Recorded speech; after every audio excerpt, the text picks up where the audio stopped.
My name's Doug Redenius. The first vehicle that the foundation acquired is right behind me, this Neptune submarine. And it wasn't in this condition, it was in pretty bad shape. So it was a necessity that it be worked on. Now this particular project I did on my own in my backyard in a small little community in Illinois throughout the course of a whole summer. And sent it and then finally had it painted and then moved into storage. People magazine found out about this particular vehicle in a guy's backyard and they came and did a whole feature. It was a wonderful issue to be a part of because it was the issue where Liz Taylor was marrying Larry Fortinsky and Michael Jackson was the best man. So it was a popular issue, and lo and behold, that brought people out of the woodwork that had other Bond boats and things, and that's how the foundation really kind of expanded from the submarine. Hello, I'm Brad Frank. I'm one of the directors of the Ian Fleming Foundation. I'm from Tulsa, Oklahoma. This helicopter appeared in the film From Russia with Love. Towards the end of the film, it's seen chasing James Bond when he's trying to escape in a truck. It's also seen earlier in the film at the Spectre training camp. It's the oldest thing we own from From Russia with Love, which was the second Bond movie in 1963. This was still functioning and flying up to about 5 years ago until just before we acquired it. It's not licensed, we don't have a pilot, so we do try to maintain it. We've got somebody trying to tune up the engine, make sure that the engine will start up, but this helicopter will probably never fly again. We probably will never actually lift off in this because it's too expensive and too complicated to get the licensing. My name is David Reinhardt. I live in the city of Sarnia, Canada.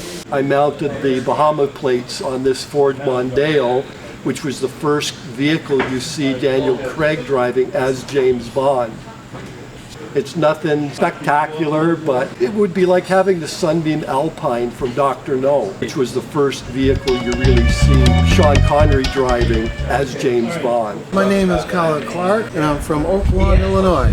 It's called the Cessna 172, from License to Kill, Timothy Dalton's second movie in 1989. This is a special effects aircraft. The producers wanted to make it super light so it could be hung by the Coast Guard helicopter. So it had no engine, no interior, just to make it real light. If you take a close look inside, there's no engine, and it's all framework from the production company, and the propeller is just bolted onto this. I worked for American Airlines Aircraft Maintenance out of O'Hare for 32 years. My dad and I used to operate 3 small airports in central Wisconsin. He taught me how to fly. This aircraft behind me is the type of aircraft that I got my pilot's license in. I learned in the 152, which is a 2-seater, but I got some time in the 172 as well. Well, then when I got to be with the foundation, eventually we were considering acquiring this plane. So it was really special to me because I was familiar in how to work on this aircraft. So it was really special for Doug and I to go down to Florida and the Keys to collect it and put this book together. This is where we retrieve it, and the wings are on the side there. We eventually got it on the box truck and drove it all the way back up with the tail sticking out. And it was in February, and we dropped it off in front of Doug's house with 3 feet of snow, put the wings back on. And then a lot of these vehicles, if they're not in real good shape, we have them painted right away first, professionally, locally. After that, the foundation members and volunteers will work on the vehicles. We had it repainted, but there's normally an aluminum firewall on these airplanes. But this had a steel firewall because there were cables run through it to be hung by the helicopter. This is the scene where Timothy Dalton's lowered down onto this aircraft that's on these tripods. This one had this rod going through the middle of the airplane where ours doesn't have the holes for that rod. So this is the one that's being hung by the helicopter. So when we got it, the firewall was all rusted out and everything. And the nose wheel is normally mounted to the engine mounts, but there's no engine on here, so there's a different frame.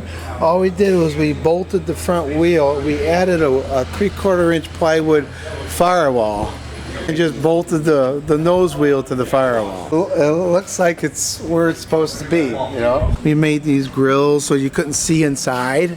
We needed a new windscreen. We got a new windscreen from the salvage yard. We eventually put an interior in it just so we have guests that come and they want to just sit in and take pictures. You can imagine there was no carpet, no wood floor. It was just open panels.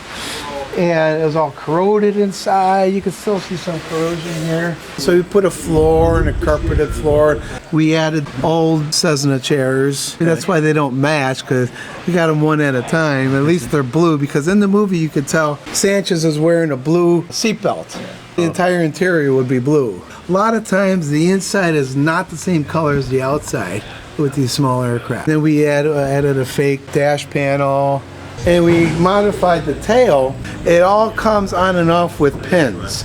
So if we ever have to put it on another truck or get it through a doorway, you know, of course the wings would be off and we could just take apart the tail with pins. And I made a book of it so it could help us remember. This door was screwed tight. So we got both doors working. The hinges were wrong. We got the right hinges, and I had made these door hold open clips by hand, because these are like $120 a piece because that's an aircraft part, but I was able to make them by hand because it was kind of a pain to try to hold the doors open when you're working on it or showing the vehicle. So that was really fun to do. Chuck Collins, Peoria, Illinois. This is the excavator from Skyfall in 2012, manufactured by Caterpillar. This one was really featured in the opening sequence of Skyfall. They took about 3 months to film that 2 or 3 minute scene in Turkey. And they actually had 2 of these. This one was manufactured overseas in China. Usually the cab would be on this side. They retrofitted it for the movie. Put on this side for production purposes so they could see it better when they were doing the stunts and had it going up on the rail car and things like that. Daniel Craig wasn't operating it. I don't think they have those catwalks up there, so that was installed for Daniel Craig or the stuntman. Caterpillar for several years had this and would go to trade shows and construction equipment expos to put it on, saying, hey look, our excavator was in Skyfall, a James Bond movie. So it was on tour basically for Caterpillar for a few years. Oh, okay. And then they stopped doing it and they made its way back to Caterpillar has an antique tractor facility in Peoria, kind of a warehouse. Doug Redenius called me up and said, hey, I'm coming to Peoria to get this. You want to come? I said, sure. So we went into the Caterpillar warehouse and loaded it up and took it away. It's obviously not easily movable. It's still something we wanted for free and just, the cost of transporting it over here. It runs.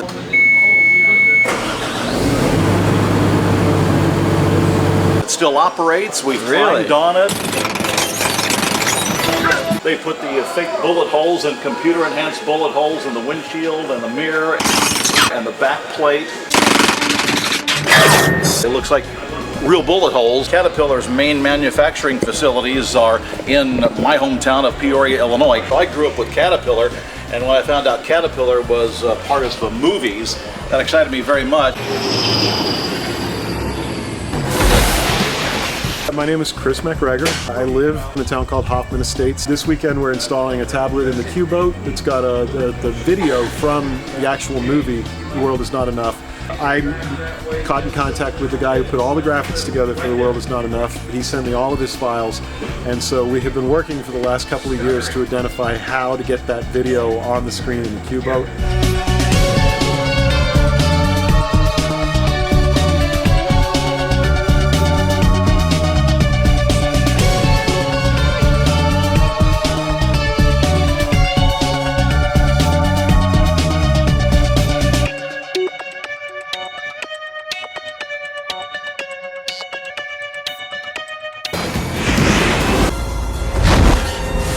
My name is James McMahon, and I live in Chicago. This is a Switchblade, the skydiving device for soldiers. It's a real device. They only made a couple of them. They did not follow through with production. I've got these wings here that come up, and you're flying a little glider. The idea is that you get a long horizontal glide. You can fly outside the airspace of a country you need to infiltrate. bail out of the plane at 30,000 feet and get a tremendous glide ratio with this before you abandon it and parachute in. Because I was a paratrooper, I got very excited when I saw it used in the movie and thought this is something I would actually be qualified to try and would be a great kick.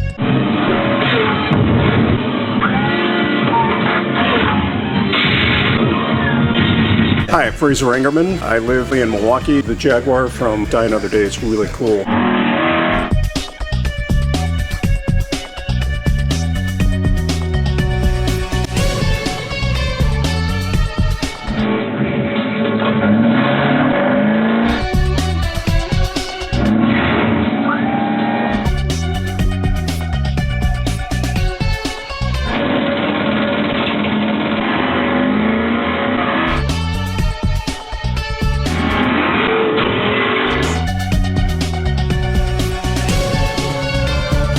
These two Parahawks are from The World Is Not Enough.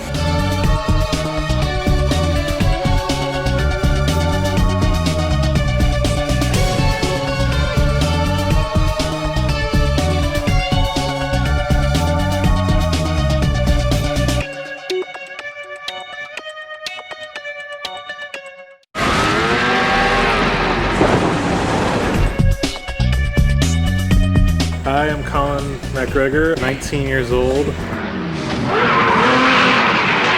I cleaned up the entire carpet, everything sweeped up, and got a ton of the dead insects out of the little guts on the side. These seats were not the same color that they are now. They were a lot more dusty and a lot more tan.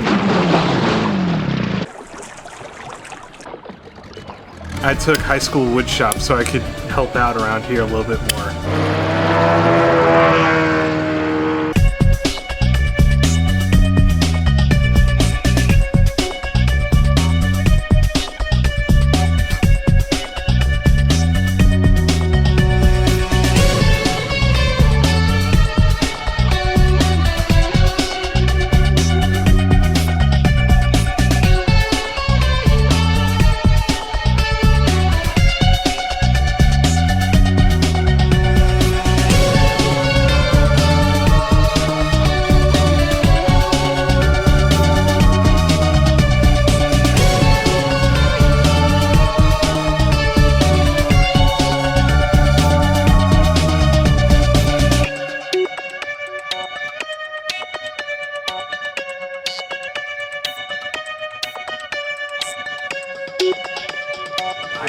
Some material like make sure that it's going to clear this. It's not supposed to do that. The bottom skid plate on here we've got to fix. That's got to fluctuate though. Yeah, I might not be able to. Here we go.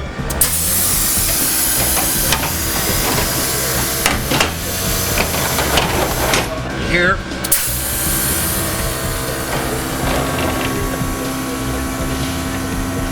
I think it's going to work now. This is what's special about this truck, is that this is the one that went on two wheels. They built this contraption here.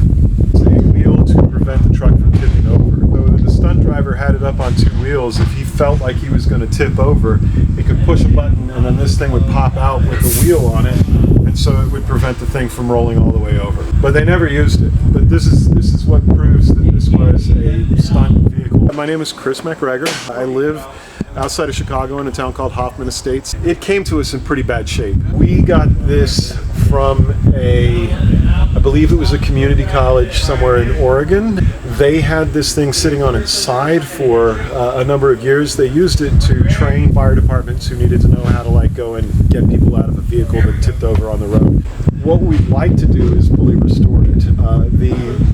This is the original door. This is the kind of design that was on there. The front is, I don't know where the front came from, but it's not got the same pattern.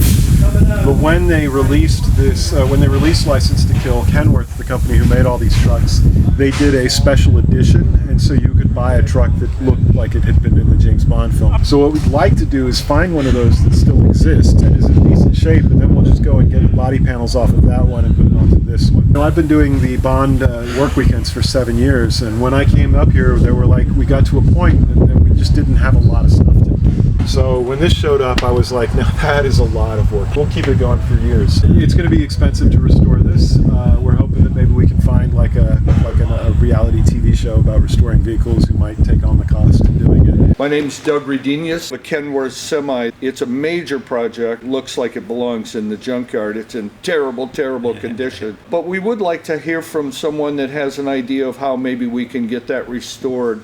I'm hoping that I can find a network or a production company that would be interested in branching away from all of the rebuild shows about cars that are on TV, which there are dozens and dozens of those shows. But there's no production being done that rebuilds a truck, a big truck. And this is a very famous James Bond truck. So I encourage people to go to the website, ianflemingfoundation.org, reach out to us. All of our emails are there, and give us some thoughts. And if you think that you can help and we can get that accomplished, that for me personally, because I'm the archivist, that would be wonderful.